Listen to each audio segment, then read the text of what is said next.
It was a quiet morning on August 8th, 1963, when Britain awoke to news that would shock the entire nation. A train had been robbed. Not just any train, but the Royal Mail train, carrying millions of pounds in cash. The crime would soon be known as the Great Train Robbery, one of the most audacious heists in history. But before the robbery, there was meticulous planning. A group of men experienced in criminal activity had spent months plotting every single detail. They studied train schedules, routes, guards, routines, and even the timing of mailbag movements. Every movement was mapped with precision. The mastermind, a man known as Bruce Reynolds, was calm, calculating, and relentless. He handpicked a team of 11 men, each with a specific skill: drivers, lookouts, muscle, and the man in charge of loading the loot. They rehearsed, discussed every potential obstacle, and prepared for every scenario. The target was carefully chosen: a Royal Mail train running from Glasgow to London, carrying cash collected from post offices across the country. The gang knew the train would slow down at a certain point on the line, a remote stretch of track in Ledburn, Buckinghamshire. That spot became their window of opportunity. Every detail mattered. They prepared weapons, disguises, and getaway vehicles. They chose a farm alongside the track as their base of operations, a place where they could hide, plan, and wait without attracting attention. Every night was spent discussing contingencies. What if a train driver reacted differently? What if a guard resisted? Everyone would have had an answer. The gang even rehearsed their timing using a model train and mock setups. Every second counted.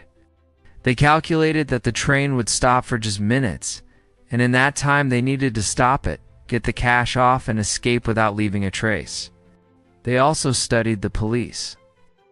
The gang knew that if the robbery was clean, the investigation would rely on clues they left behind: eyewitness accounts and forensic analysis. But in 1963, forensic science was not as advanced as today, giving the gang a confidence in their careful planning. On the night of the robbery, the tension was palpable. Each man knew the risks. They had families, reputations, and even their own survival on the line. They waited in the darkness, the cool August air tense with anticipation, as the Royal Mail train approached the stretch of track they had chosen. When the train finally appeared, moving steadily under the moonlight, the gang sprang into action. But nothing in their rehearsals could fully prepare them for the raw adrenaline. The split-second decisions and the unpredictable chaos of committing a crime that would make history. As the night deepened, the 11 men waited in near-perfect silence at the farmhouse near Ledburn. Every muscle was tense, every eye focused. Hours of planning had led to this moment. Bruce Reynolds signaled for the team to move. They donned their disguises, gloves tight, faces masked, and weapons carefully hidden under coats. The getaway vehicles were parked a short distance away, a green coach and several waiting cars. They had spent weeks ensuring the vehicles could navigate the narrow country lanes without drawing attention. Every wheel, every engine, every possible delay had been considered. At 3 a.m., the Royal Mail train approached. Its rhythmic clatter on the tracks echoed through the Buckinghamshire countryside. The gang had chosen the exact point where the train would slow down a sharp curve in a slight incline in the track. It was the perfect trap. The first man stepped onto the tracks, placing the homemade red signals that would stop the train. Each step was calculated, practiced multiple times during dry runs in the weeks prior. When the engineer saw the signals, he applied the brakes, unaware that danger was waiting ahead. The train slowed, Inching forward, tension ran high. As the engine came to a complete stop, the gang struck. They boarded quickly, weapons ready, controlling the crew with calm authority. Bruce Reynolds coordinated each step, ensuring chaos did not spiral out of control. The men went from carriage to carriage, securing the cash. Bags of money were removed swiftly and loaded into the waiting vehicles. The gang had anticipated resistance, but most of the crew complied, intimidated and stunned by the precision and suddenness of the operation. Every second mattered. There were moments of pure adrenaline.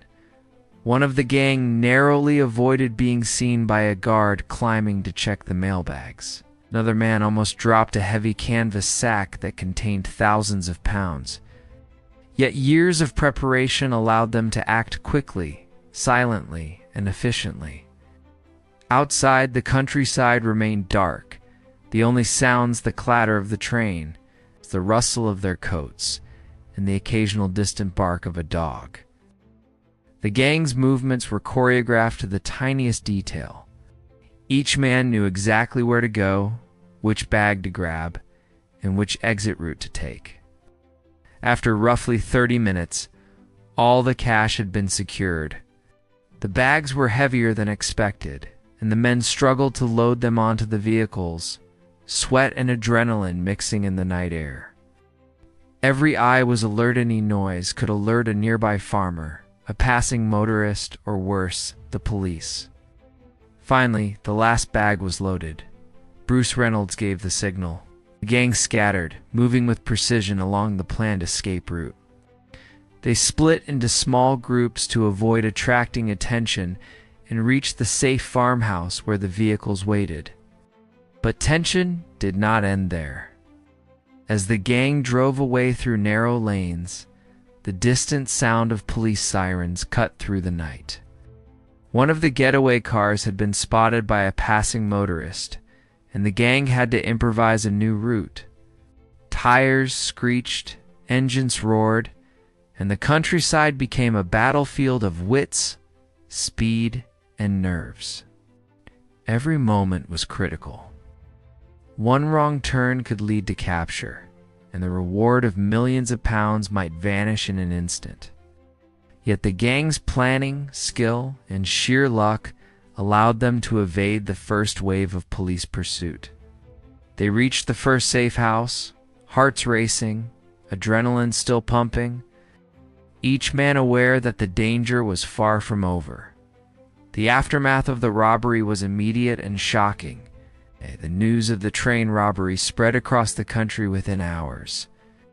Newspapers published dramatic headlines: £2.6 million stolen in daring train heist. The public was fascinated, horrified, and mesmerized by the audacity of the crime. The gang had achieved the impossible, one of the most audacious, meticulously planned robberies in history. Despite the initial success, the story was far from over.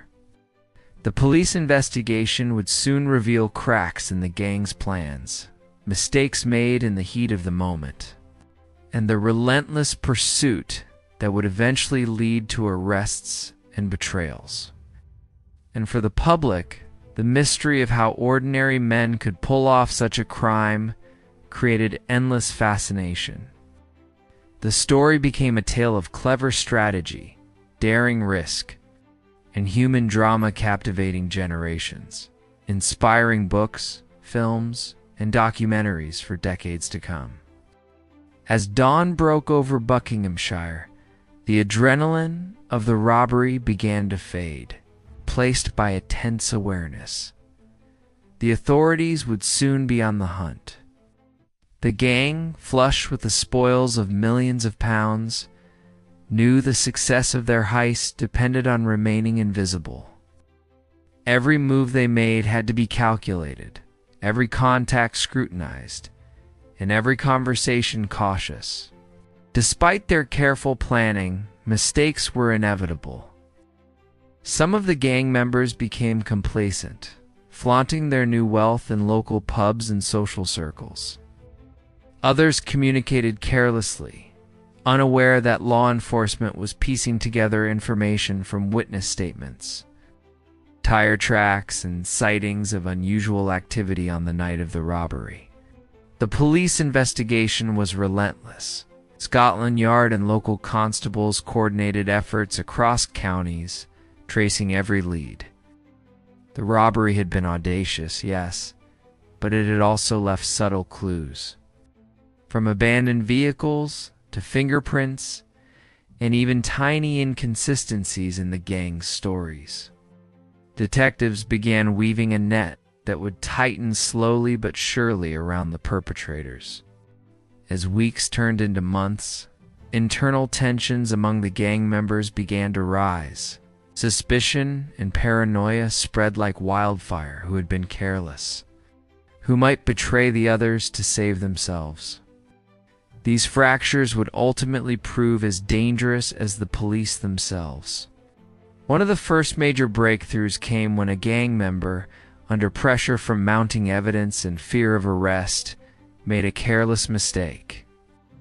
He was spotted by an attentive officer while attempting to move some of the stolen cash. Though he managed to escape initially, the incident provided law enforcement with vital leads. Small inconsistencies in alibis, the movement of money through banks, and even overheard conversations led detectives closer to the identities of the criminals. Meanwhile, the public remained enthralled by the story.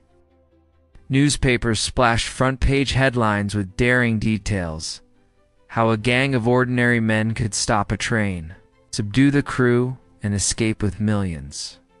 For the gang, this attention was dangerous. Public fascination meant the smallest slip-up could lead to exposure. Months after the robbery, betrayals within the gang accelerated their downfall. Some members, fearing long prison sentences, began cooperating quietly with the police. Others attempted to hide in safe houses, but the meticulous detective work of Scotland Yard narrowed their options. Eventually, arrests began. One by one, the gang members were apprehended. Some were caught in dramatic police raids. Others, after being tracked through careful analysis of their movements and associates. The trials that followed captivated the nation. Courtrooms were filled with journalists, witnesses, and the curious public. The evidence presented painted a vivid picture: maps, notes, stolen cash, getaway plans, and eyewitness testimonies. Each gang member faced charges that included armed robbery, conspiracy, and possession of stolen property. The sentences were severe, reflecting the audacity of the crime and the public outrage it had generated. Yet, even after the arrests, the story did not end. The Great Train Robbery had become a legend, a tale of daring and cunning that fascinated criminologists, journalists, and true crime enthusiasts alike.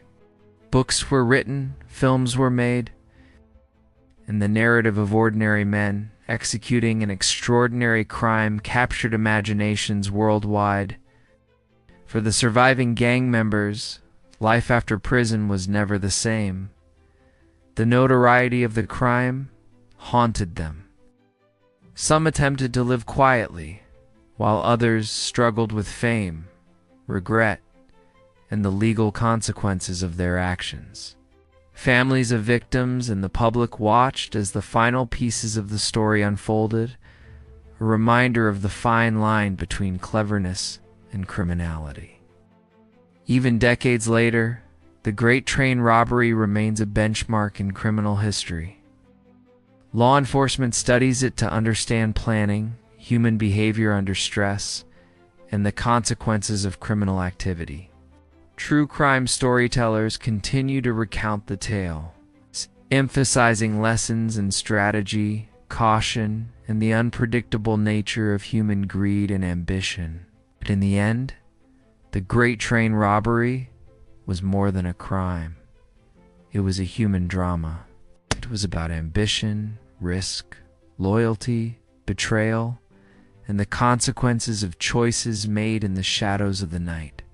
The story endures because it is not only about money or theft, it is about human ingenuity, its audacity, and the inevitable downfall that comes when one underestimates both the law and human nature.